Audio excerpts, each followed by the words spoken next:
What's up, people? I'm here with Bernie at my place. Usually I drink other stuff, but I'm drinking water now because I'm with him, so I'm not drinking rum. But Puerto Rican rum is great. Like the other day, I was writing a song and I was looking for countries of the world, and there's like 149 countries, and Puerto Rico is not on the list. It bothers me, and I think like the people also feel that way. That's why Puerto Ricans all the time, they're shouting, "Yo soy Boricua, pa que tú lo sepas," because they want to tell the people that they feel Puerto Ricans, you know? So I don't know if there's a way of solve this problem of having a country or a state that there's people that want to be a state, you know? I think it is a decision for the people of Puerto Rico. And there are divisions. Some people want to become independent. Some people want to become a state. And some people want a new kind of territorial relationship with the United States. I think we need clarity from the people of Puerto Rico. Have that debate in that island. And as president, we will honor what the people want. They want to be a state. I believe absolutely they have that right. They want to be independent. That's fine too. That's a decision for the people of Puerto Rico. But something that I've been like working during my whole career, you know, as an artist, is trying to have free education, free and with quality in Puerto Rico back home, which is crazy that we don't have that. Well, in Puerto Rico, as you know, it's getting worse. Yeah. They have substantially increased tuition, which is going to mean fewer people will be able to get a college degree, and those that do will leave school deeply in debt. So that's a real problem, but it's a problem all over the country. When I was a kid, if somebody graduated high school, the likelihood is they can go out and get a decent job. But in today's kind of economy, you need more training, you need more education. So what I believe is that we've got to make public colleges and universities tuition free, that we also have to increase Pell Grants and work-study programs so that anybody in this country, regardless of your income, you can go out and get a college degree, or you get the training you need to be a carpenter or a rap singer, whatever it is, right? But we should encourage young people to do that. And the other thing that I believe is that we have to cancel all student debt in this country. I don't know if you know a lot of people who have student debt, but man, many people paying $100,000 a year in debt, and it's really killing them. They can't get married, they can't have kids, they can't buy a car. So we want to cancel that. We're going to pay for that through a tax on Wall Street speculation. So. Yeah, and in Puerto Rico, like this past year, like they closed like 600 schools. I think you're aware about the debt that we have. And, yes. And like right now they put La Junta, That's right. which is like, it's kind of like another way of having slaves in the country, you know. Because of that, I think the United States went to war, you know, back in the days against the English. So what's happening is that with the debt, they're taking away the money from education, from schools, from workers, to pay a debt that we don't even know if it's real. That's right. That's right. Yeah, that's exactly right. I can't believe the debt is 70 some odd billion dollars, isn't it? Yeah, but it's a huge debt for a small island. I worked very hard to try to defeat, you call it the junta, we call it the control board.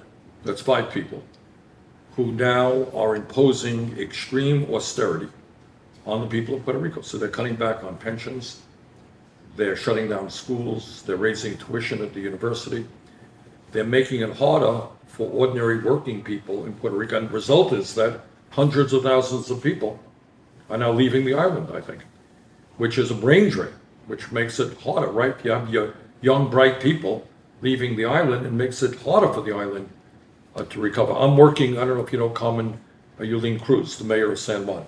Okay. Yeah, and Carmen is, she is one of our national co-chairs. But I believe we need what we call a Marshall Plan to rebuild Puerto Rico. I mean, with incredible levels of poverty and high unemployment. And we have an obligation to rebuild that island. And I wanted to ask you about climate change. Yes. Also. Like 2 years ago, we had Hurricane Maria and Irma. Like we had Now this hurricane passing over the Bahamas, and they're getting bigger and bigger. What the scientists tell us is that if we do not act very, very aggressively in cutting back on carbon emissions, what we have seen in Puerto Rico, what you're seeing in the Bahamas right now, you're seeing all over the world, it's only going to get much worse. I mean, try to imagine not only these terrible storms and all of the disaster that they cause, the destruction that they cause. Think about drought all over the world. So you're seeing more forest fires, you're seeing more floods, you're seeing the acidification of the ocean. So many people need fish from the ocean. That's how they live. That's now being in danger. So rising sea levels. I mean, if present trends continue, you're going to have cities like Charleston or Miami that are going to be partially underwater. So you got a major global crisis, and we have an idiot in the White House who thinks that climate change is not real. So as president, we will be very, very aggressive in transforming our energy system away from fossil fuel to energy efficiency and sustainable energy. But we got to do this globally. The whole world. I mean, this is tough stuff. You got to get China involved. You got to get Russia involved. You got to get, all of Europe, Latin America involved, because we are fighting to maintain a decent planet for our children and grandchildren. When I saw you in the last campaign defending the fact that you don't like Kissinger. Because I happen to believe that Henry Kissinger was one of the most destructive secretaries of state in the modern history of this country. I am proud to say that Henry Kissinger is not my friend. I really like that about you, that you've been conscious about what's happening, not only in Puerto Rico, but also in Latin America, which is, I don't know how many millions, 800 million people, and we have a lot of immigrants here. What do you think about that? How we can work that out? What you are saying, which I agree with, is the history of the United States toward Latin America has been a history where a very powerful government here has intervened time and time again and exerted enormous power along with large multinational corporations over the people of Latin America. And what we need is a new relationship. And what we need to do is sit down and figure out how we address the many problems, including immigration, that impact the entire hemisphere. But mostly, what we need to do is treat the countries of Latin America, Mexico, Central America, with the respect that they deserve, which really has not been the case in the history of our relationships. Yeah, great. My mom was an actress, and my dad was a lawyer. He's still a lawyer for the workers. Actually, he's suing the La Junta with two other lawyers. So he's been always with the workers since I'm a kid. So when I became an artist, I started to use that.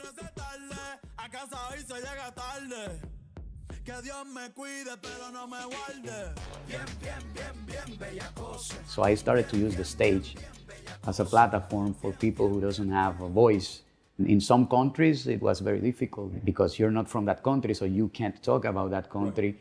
So what I did is I brought people to talk instead of me, like indigenous people from Los Mapuches from Chile. I work a lot with indigenous people because they're taking their lands. They kill them. And that's what's happening in Brazil right now. That's happening in Brazil, but it's something that it's been happening everywhere. In Mexico, in Chile, you have it. In the United States of America, right here. Here too. And so I don't know, I think maybe we have that in common, the way, because something that I liked about you is that I saw a video back in the days, you were in Nicaragua, I think. And that video impressed me because I have never seen a candidate being so concerned about what's happening in Latin America. The real issue continues to remain whether the most powerful nation on earth has a right to unilaterally decide to destroy the democratically elected government of Nicaragua, to put tens and tens of millions of dollars into a vicious war, which is killing men, women, and children by the thousands, and which is disrupting the economy of that country. I went there. I was just the mayor of a small city, Burlington, Vermont. And we'd love you to come up to Vermont, by the way. Thanks, yeah. But I went there because I did not want the United States to invade or attack Nicaragua. We have, as you know, the history of Latin America has been American intervention and overthrowing governments and establishing dictatorships. So, Yeah. Like 2 weeks, maybe a month ago, we had this situation in Puerto Rico. We were mad about the government back home. We did a huge protest, and we were protesting for 12 days, like nonstop. It was the first time in my life that I have seen that happen in my country. there were a huge number of people. We were around, protesting Yeah, for huge, not like 12 imagine days. a million. Like in one of the protests came a million. right? Million people. A million people, and we are like 3.3. You know, it's like having a protest here of 150. I don't know. Por los virus microscópicos aguantamos las I tormentas. saw a lot of young people knowing that they don't want to take it anymore, and it was beautiful. We should do that with Trump. You know, like I think Trump is the worst president that I've ever seen. Yes, he is. By far. Yes. Yeah, he is the worst It's even president. worse than Ricardo Rosselló. It's even worse. Yes, he is. He's about as bad as we've ever had in the United States. But the point is, in Puerto Rico, when so many young people stood up, they had a result. To everybody's surprise, this guy was forced to resign, right? And what we need to do in this country is to get many, many more young people involved in the political process.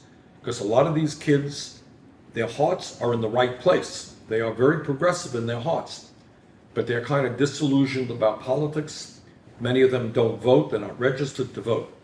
And if we are going to beat Trump, we need millions of young people who are concerned about education, they're concerned about student debt, they're concerned about racism and sexism, climate change.